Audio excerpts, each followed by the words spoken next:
I think we got to go back to the 90s when Mandela comes out of prison and walks into a larger prison. The word that he said there, if I had left the prison with the notion of revenge in my heart, I would still be a prisoner. And it set us in motion towards thinking about how do we step back from the brink of a racial civil war, which was absolutely a reality then, and begin to create a sense that we could forge a way forward together.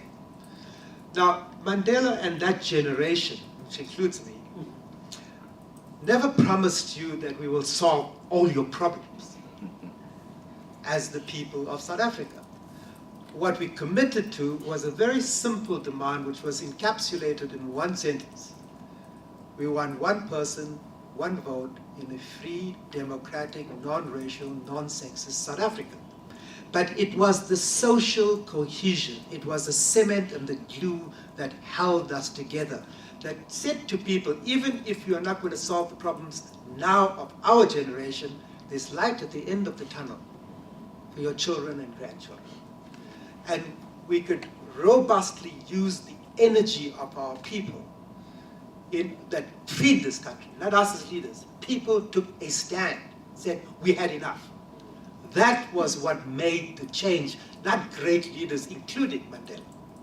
Besides the fact that we know it's not a binary world, we still linger intellectually in the paradigm that was created for us through the colonial process and the development of capital itself. So a lot of the ways that we approach this question is still very much tied up in the binary idea that capital is the only way for us to be. That the business rules and laws that were put in place are the only way that we can be.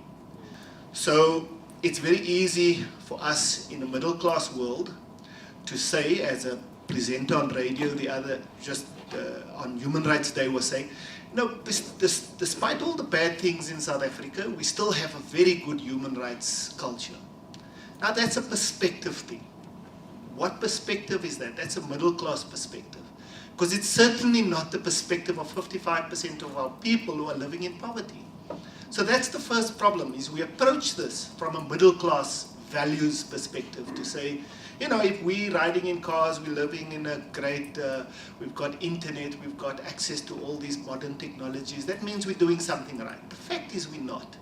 We're living in an enclave, in a little bubble that excludes the vast majority of our society. And that's a dangerous place to be. It's the very same place that apartheid was in a couple of years ago, when white South Africa was living in a bubble, thinking that the world was great and that, we were headed to a great future. A culture or a country where the constitution is supposed to drive certain behavior, but behavior is not coming to the fore. And we've layered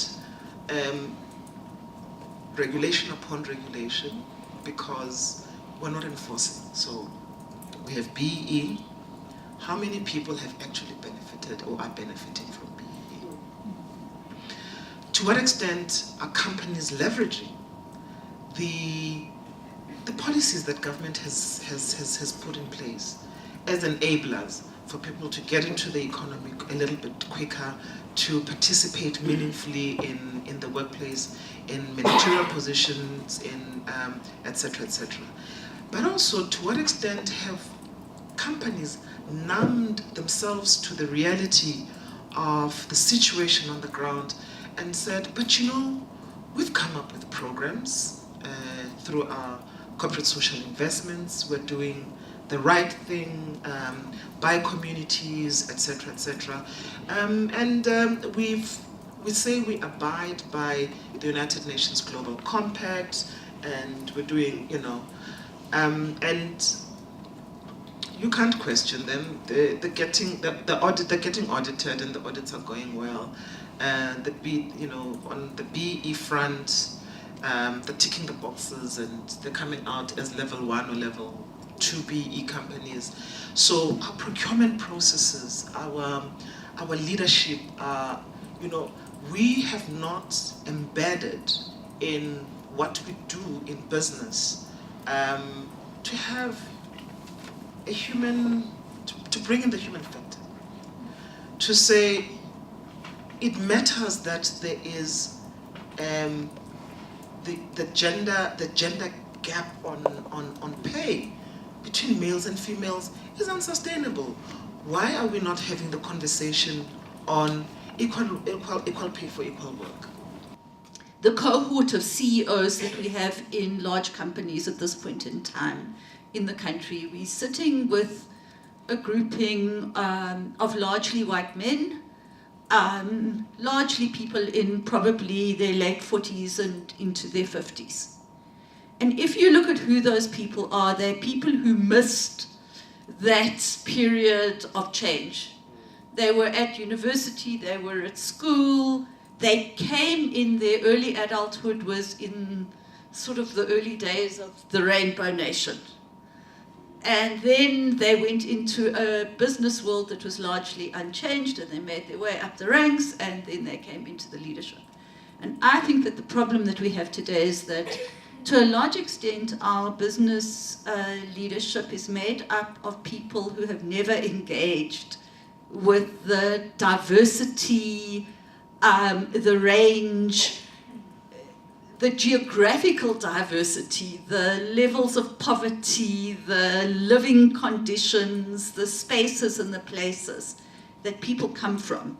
And I think it diminishes the capacity of business to actually be a force for change in the society. So I think that one of the issues in our transformation program that we've been trying to grapple with is that if we want real change, if we want business leadership to change and to shift, and I think to take on board a lot of what has actually been said here, those people need to change, and to change is not something you only do on your own. You change because of the experiences you have, the encounters you have, the insights and the recognitions that you gain from going outside of your own comfort zones. And the question is, how do you get those people outside of their comfort zones? Perhaps the first question we should ask ourselves is, if we continue in the direction we're going, at the pace we're going, where are we going to end up? The Constitution promises all of us this better world where everyone's potential is freed, everyone's life is improved, where we are united, we are connected by friendship, shared prosperity, and generally social cohesion. That would obviously be an environment where if you're an entrepreneur and you add value to society here and globally, you are going to succeed by doing the right thing. Is our trajectory currently likely to take us there? I think that's the question we have to ask ourselves. And the second question we have to ask ourselves is that in the event that we're not headed where we want to go, what should we be doing and who should be doing what?